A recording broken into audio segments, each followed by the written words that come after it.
welcome back to my channel. Today I'm going to do a video for you on how to keep toys tidy, organised and under control. If you're anything like me, you've got toys taking over your house and you need to find ways to get the control back so that you can manage them a little bit better. So I've got 5 tips today to help you get them under control, and they're things that I've learned over the last year or so. And the first one is storage. Now, before you can organise toys, you need to have somewhere you can put them. And if you haven't got a toy storage system, I highly recommend the one from IKEA called the Kallax range. It's the really simple modular system. You can get it in like a 2x2, so a nice small square. You can get it in 4x2, you can get it in 5x5, you can get huge ones. And then you can adapt it however way you like, so you can have it so it's got drawers in it, cupboards in it. We've chosen to have brightly coloured bins in ours, and I'll insert a clip to show you what ours looks like. So here's our Kallax storage range, and here's how we've got it set out so far. So at the moment we've got a grey box which has got lots of cuddly toys in it, an orange box which has lots of tubs with like little animals and little cars and our doctor set. Pink one has dressing up clothes in it. Yellow one has musical instruments in it. Blue one is a second cuddly toy, and I'm absolutely determined it's only going to stay at 2. Can't stand any more. Green one probably could do with organising better, but it's the one that all the little bits and pieces go in that are not too small to get lost. Oh, and something's making a noise in there. Pink one is all of our puzzles and games. And finally, the red one is all of our jigsaws. Again, all decanted into those little zipper bags. You can also put wheels on it, you can have them vertical, you can have them horizontal, so it's really, really flexible, and it's a really good budget option as well. For toys that you probably are only going to have for a limited period of time, it's not a piece of furniture you're necessarily going to keep forever, but it's something that will help you for now. And then in that, you can then organise toys. We chose brightly coloured different bins so that we can quickly see what toys go in which bin. And initially I'd thought, I'm going to label them. I even thought I was going to get myself a label maker. I'll label each bin so I know what's going to go in each box.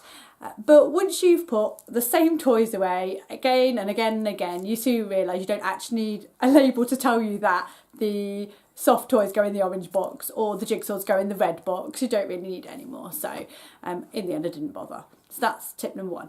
Tip number 2 is to get yourself some zipper bags. Now, I absolutely love zipper bags. This is the sort of thing I'm talking about. You can get them in different sizes. I normally pick them up from eBay.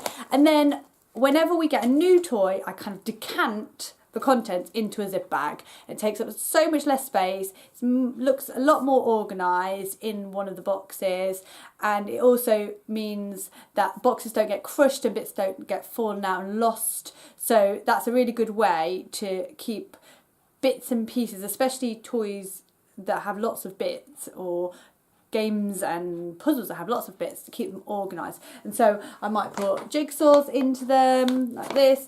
In fact, I had a set where I had 9 jigsaws, and so I just cut the picture of all 9 jigsaws, and they've each got their own little bag. Here I've got a game, so it's got all of the little counter pieces in it and then the game in there as well. So just a really easy way to do it, and it takes up loads less space. Tip number 3 is to purchase wisely. Now, this is easier said than done, but it's not surprising that if you just keep buying and buying and buying, that you're going to get overwhelmed with the amount of toys you've got in your house. So just be mindful when you're actually about to buy something new. Have a little think. Number 1, do they have something similar? So do they really actually need it? Is it something they're really, really going to play with lots and they're going to get lots of value out of? Or what sort of space is it going to take up? Where exactly you're going to put it? If it's a big bulky toy, have you got a space you know exactly where that's going to live? Or is something else going to have to go so that you can put that into that space? So just choosing what you do and don't bring into your home can actually help control the toys in your home. And I also try and think when I'm going to buy new toys, can I give it to do I need to give it to them right now, or is this a toy that I can save for a birthday or Easter basket or Christmas or something like that? So those bigger toys generally either get bought and stored away or put on a list for an occasion.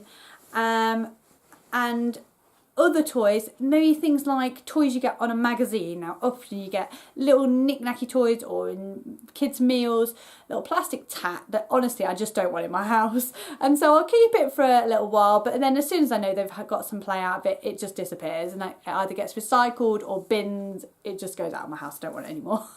So that's tip number 3. Tip number 4 is about toy rotation.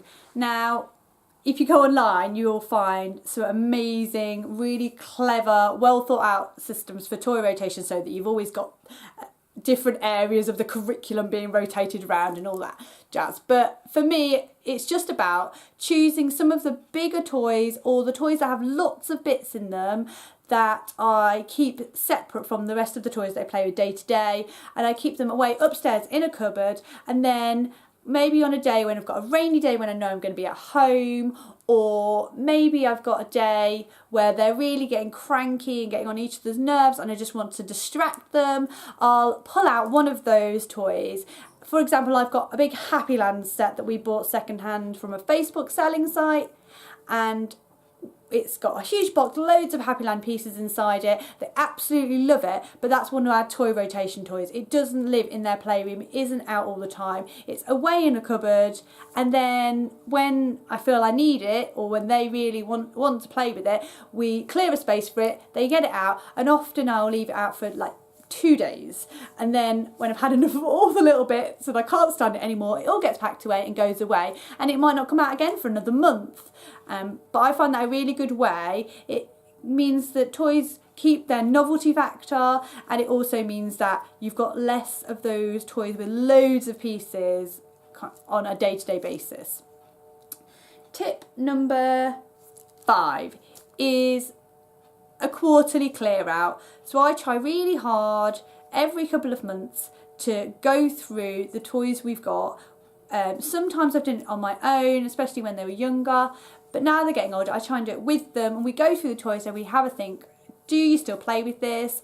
Is it something we can give away? And I think it's really important to instill that sense of charity, that we're not playing with it anymore, but actually we know a friend that might really enjoy it, that had a baby, or maybe we know that there are children that just don't have as many toys and that we'd like to pass it on to somebody.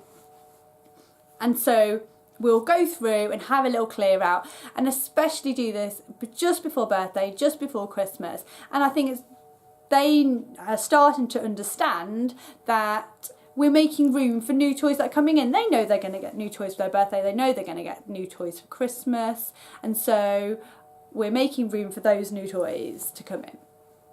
And then anything that we're not going to keep, or we don't know anyone else we can give it to, we often send it to a charity shop, or even better, I wait for one of those bags to come through my door and pop it all into a bag, and I don't even have to take it anywhere. I just pop it outside on the street and it's gone. And that's a really good way to declutter some of the toys in the playroom and that have been getting under our feet. So that's it. That's my 5 tips for getting control of the toys in your life and organising the toys. I also try and remind myself that this time is only going to last so long. I'm sure it's not going to be very long before the girls are much more interested in small little gadgety things, or things that take up a lot less space and have a lot less bits. So it's just about getting through this period and still managing to have some kind of semblance of organisation in my life, and knowing that someday soon it'll all be over. So I hope this video has been helpful. If you've enjoyed it, give it a thumbs up, and I'd love you to subscribe and stick around. I'll be producing more videos like this soon.